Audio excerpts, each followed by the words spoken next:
ഇന്ന് ഓഗസ്റ്റ് മാസം 8-ാം തീയതി പരിശുദ്ധ കത്തോലിക്ക തിരുസഭ വിശുദ്ധ ഡൊമിനിക്കിന്റെ ഓർമ്മദിനം ഇന്ന് കൊണ്ടാടുന്നു. ഡൊമിഞ്ഞോ എന്ന സ്പാനിഷ് വാക്കിന്റെ അർത്ഥം ഞാൻ ദൈവത്തിൻ്റെതാണ് എന്നാണ്. നമ്മുടെ ഓരോരുത്തരുടെയും ജീവിത മേഖലയിലും നാം ഓരോരുത്തരും ദൈവത്തിൻ്റെതായി മാറുവാൻ, ദൈവത്തിന് പ്രിയപ്പെട്ടവരായി മാറുവാൻ ഈ ദിനം ഒരു കാരണമാക്കാം. ജപമാല പ്രഘോഷണത്തിന് മുൻകൈ എടുത്തത് വിശുദ്ധ ഡൊമിനിക് ആയിരുന്നു. പരിശുദ്ധ അമ്മ മാതാവ് പ്രത്യക്ഷപ്പെട്ട് ജപമാല കൊടുത്തുകൊണ്ട് പറയുന്നുണ്ട്, ഇത് പ്രഘോഷിക്കുവനെന്ന്. നമ്മുടെ ജീവിത മേഖലയിലും ജപമാല ഒരനുഗ്രഹമാകുവാൻ, ഒരായുധമാകുവാൻ, അത് പ്രഘോഷണത്തിന്റെ കാരണമാക്കുവാൻ നമുക്കും തീരുമാനമെടുക്കാം. ഓഗസ്റ്റ് മാസം 8-ാം തീയതി പരിശുദ്ധ കത്തോലിക്ക തിരുസഭ വിശുദ്ധ ഡൊമിനിക്കിന്റെ ഓർമ്മദിനം കൊണ്ടാടുന്നു. വിശുദ്ധ ഡൊമിനിക് സ്പെയിനിൽ കാസ്റ്റിൽ എന്ന പ്രദേശത്ത് ഒരു പ്രഭു കുടുംബത്തിൽ ജനിച്ചു. ഡൊമിഞ്ഞോ എന്ന സ്പാനിഷ് നാമത്തിന്റെ അർത്ഥം ഞാൻ ദൈവത്തിൻ്റെതാണ് എന്നാണ്. അമ്മ മകനെ ഭക്തമുറകളും പ്രായച്ചിത്തങ്ങളും അഭ്യസിപ്പിച്ചു. അക്കാലത്ത് ലഭിക്കാവുന്ന ഏറ്റവും ഉത്തമ വിദ്യാഭ്യാസമാണ് ഡൊമിനിക്കിന് ലഭിച്ചത്. പഠനകാലത്ത് 21-ാമത്തെ വയസ്സിൽ നാട്ടിൽ ഒരു ക്ഷാമമുണ്ടായപ്പോൾ സ്വന്തം പുസ്തകങ്ങളും കൂടി വിറ്റ് ഡൊമിനിക്ക് ദരിദ്രരെ സഹായിച്ചു.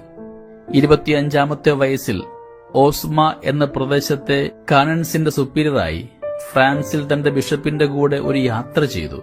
അൽബിജൻസിയൻ പാഷാണ്ഡത വരുത്തിക്കൂട്ടിയിരുന്ന നാശം അദ്ദേഹം നേരിൽ കണ്ടു.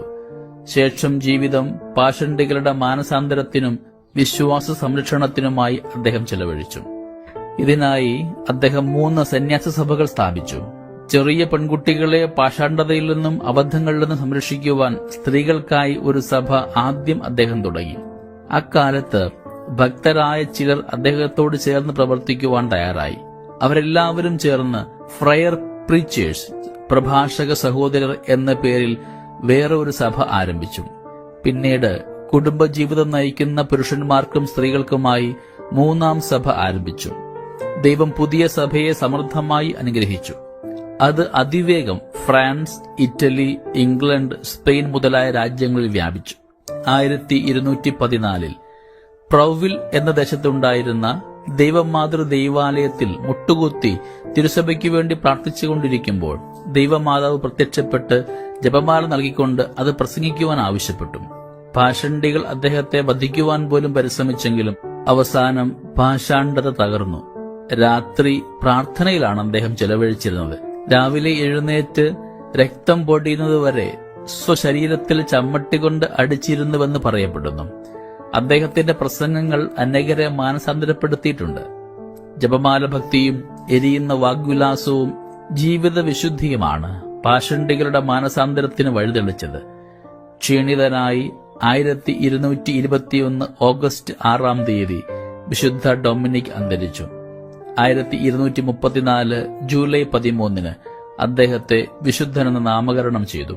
അന്യായമായി കുറ്റം ചുമത്തപ്പെടുന്ന നിഷ്കളങ്കരുടെ മധ്യസ്ഥനാണ് വിശുദ്ധ ഡൊമിനിക്. ഞാൻ ചോദിച്ചതൊന്നും ദൈവം എനിക്ക് തരാതിരുന്നിട്ടില്ല. വിശുദ്ധ ഡൊമിനിക്കിന്റെ വാക്കുകളാണിവ. അദ്ദേഹം പ്രസംഗിച്ച ജപമാല ഭക്തി മാർപ്പാപ്പമാർ ഏറ്റെടുത്തു.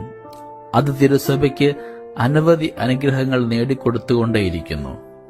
സ്നേഹമുള്ളവരെ, ജപമാല ഭക്തി നമ്മുടെ ജീവിതത്തിന്റെ ഭാഗമാക്കുവാനായിട്ട് നമുക്ക് പ്രത്യേകമായിട്ട് പരിശ്രമിക്കാം.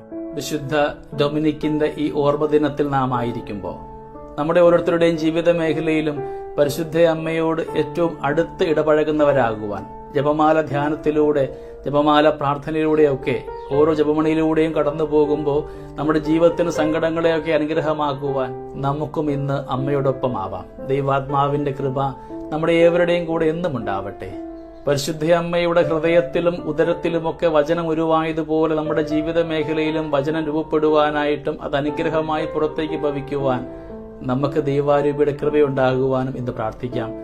ഡൊമിനിക് നാമധാരികളെ ഓർത്ത് പ്രാർത്ഥിച്ചുകൊണ്ട് ഈ പുണ്യവാന്റെ വലിയ കൃപ നമ്മുടെ ജീവിത മേഖലയിൽ പ്രാർത്ഥനായിടങ്ങളിൽ എന്നും ഉണ്ടാകുവാൻ നമുക്ക് പ്രാർത്ഥിക്കുകയും ചെയ്യാം. ദൈവം അനുഗ്രഹിക്കട്ടെ. നമ്മുടെ കർത്താവ് ഈശോ മിശിഹായുടെ കൃപയും പിതാവായ ദൈവത്തിന്റെ സ്നേഹവും പരിശുദ്ധാത്മാവിന്റെ സഹവാസവും നമ്മുടെ കൂടെ എന്നും ഉണ്ടായിരിക്കട്ടെ, ഇപ്പോഴും എപ്പോഴും എന്നേക്കും. ആമേൻ.